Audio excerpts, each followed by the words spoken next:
আজ আমার মতো অনেকেরই মঙ্গলচণ্ডীর উপোস, আর উপোসের দিন আমি এরকম নিরামিষ শ্যামাদানার একটা খিচুড়ি বানাই, যেটা অমৃত লাগে।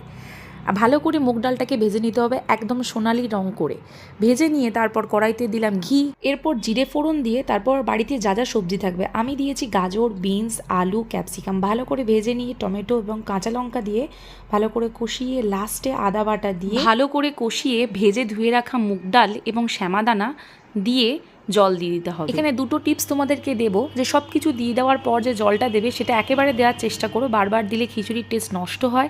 এবং 80% খিচুড়ি রান্না হয়ে যাওয়ার পরে হলুদ, নুন এবং চিনি দিও, অনবদ্য খেতে হবে এবং কালারও ঠিকঠাক আসবে। আমি এখানে আগে থেকে সেদ্ধ করা সয়াবিন দিয়েছি, তোমরা চাইলে নাও দিতে পারো। এই শ্যামাদানার খিচুড়ি কিন্তু একটু মিষ্টি মিষ্টি হয়, তাই চিনির পরিমাণ একটু বেশি দিতে হবে। উপোসের দিনে বারবার ময়দা না খেয়ে এরকম একটা রেসিপি কিন্তু ট্রাই করে দেখতে পারো। যারা এখনও খাওনি তাদেরকে বলবো একবার ট্রাই করে আমাকে কমেন্টে জানিও কেমন লাগলো।